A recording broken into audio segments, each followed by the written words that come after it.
Bonjour amis téléspectateurs d'Afrique Sport TV, c'est officiel, Sergio Ramos vient de signer avec le Paris Saint-Germain un contrat de 2 ans. Après l'arrivée d'Achraf Hakimi ce mardi et l'officialisation, c'est au tour du Paris Saint-Germain de signer le grand Sergio Ramos et le PSG qui réussit le grand coup. Sergio Ramos, la légende du football espagnol qui vient de rejoindre cette équipe parisienne pour 2 ans. Il a passé sa visite médicale ce mercredi même pour signer son contrat jusqu'en juin 2023.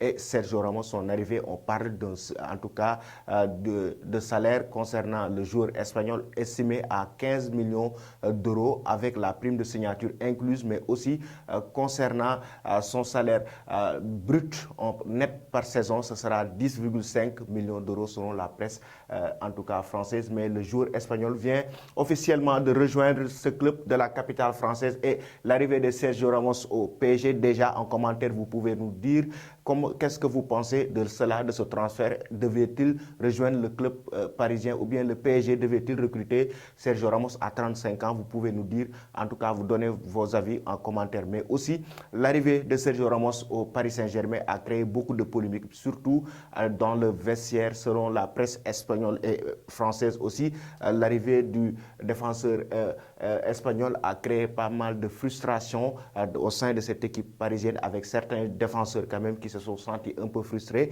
Mais on va voir tout de suite sans plus tarder le 11 de départ peut-être du PSG sous l'ère Sergio Ramos avec dans les buts. On sait que Donnarumma a déjà passé sa visite médicale. Ce sera certes entre Donnarumma ou Keylor Navas. Maintenant, que pensez-vous de cette ligne défensive avec un 3-5-2, avec Sergio Ramos sur le front de la défense et Marquinhos Kimpembe? Ces trois peuvent-ils en tout cas être titularisés en même temps avec ce 3-5-2? Maintenant, avec l'arrivée aussi de Wijnaldum qui a signé aussi son contrat avec le Paris Saint-Germain et Achraf Hakimi aussi qui a signé son contrat, est-ce qu'on peut avoir ce dispositif avec un 3-5-2? Abdou Diallo, est-ce que va-t-il jouer? Gana Gueye aura-t-il sa place en tout cas dans ce 11 de départ au milieu de terrain?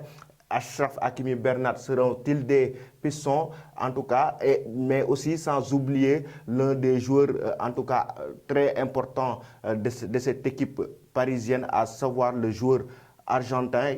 Doit-il venir dans ce 11 de départ? Comme vous le voyez, c'est le 11 de départ qui est officialisé par certains confrères selon l'arrivée de Sergio Ramos, de Wijnaldum, d'Achraf Hakimi et Di Maria aussi va-t-il venir du côté au sein de l'attaque pour renforcer cette équipe. Maintenant, selon vous, êtes-vous d'accord avec ce 11 ou bien le Paris Saint-Germain doit-il jouer avec un 4-4-2 ou bien avec un 4-3-3? Vous pouvez aussi nous donner vos avis. Maintenant, avec l'arrivée de Sergio Ramos, la défense parisienne doit-il être en tout cas en 3 défenseurs avec Kimpembe, Ramos, Marquinhos? Vous pouvez tous nous donner vos avis en commentaire. Merci, continuez à suivre nos programmes sur Afrique Sport TV pour avoir d'autres informations.